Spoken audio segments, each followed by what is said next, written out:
আজকে তোমাদের সাথে আবার একটা শপিং ব্লগ শেয়ার করব। তো 2 দিন আগে একটু টুকিটাকি শপিং করতে গিয়েছিলাম। কি কি কিনেছিলাম চলো তোমাদের সাথে শেয়ার করি। তো এই ব্যাগটা আমি কিনেছিলাম। এই হ্যান্ড পার্সটা অনেক সুন্দর ছিল। এটার দাম মাত্র নিয়েছিল 150 টাকা। এটা দেখতে অনেকটা আড়ংয়ের ব্যাগের মতো। আড়ংয়ের তুলনায় 150 টাকা দামে এই ব্যাগটা কিন্তু ভালোই ছিল, তাই নিয়ে এসেছিলাম। আর 2টা মেক্সি কিনে নিয়ে এসেছিলাম, যেহেতু গরম পড়ে গিয়েছে মেক্সি তো লাগেই। আর গরমের মধ্যে পরার জন্য 2টা প্লাজো নিয়ে এসেছিলাম। এখন তোমাদের সাথে যে জিনিসটা কেনার জন্য মেনলি গিয়েছিলাম সেটা শেয়ার করি। এই শাড়িটা সেদিন কিনে নিয়ে এসেছিলাম। মেনলি শাড়ি কেনার জন্য সেদিন বের হয়েছিলাম।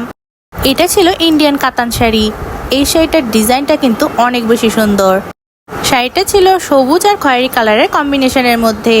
আমার সবুজের মধ্যে এমন ডিজাইনের শাড়ি ছিল না, তাই এই শাড়িটাই ভালো লেগেছিল, তাই এটাই নিয়ে এসেছিলাম।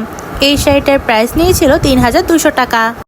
সামনে একটা বিয়ে শাদির প্রোগ্রাম আছে, তাই সে বিয়ের দিন পরার জন্যই মেনলি এই শাড়িটা কিনেছিলাম।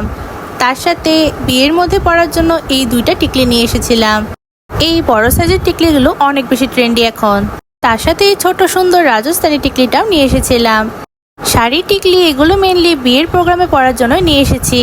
এই শাড়িটা পরে তোমাদের সাথে ছবি ভিডিও সবকিছু শেয়ার করব।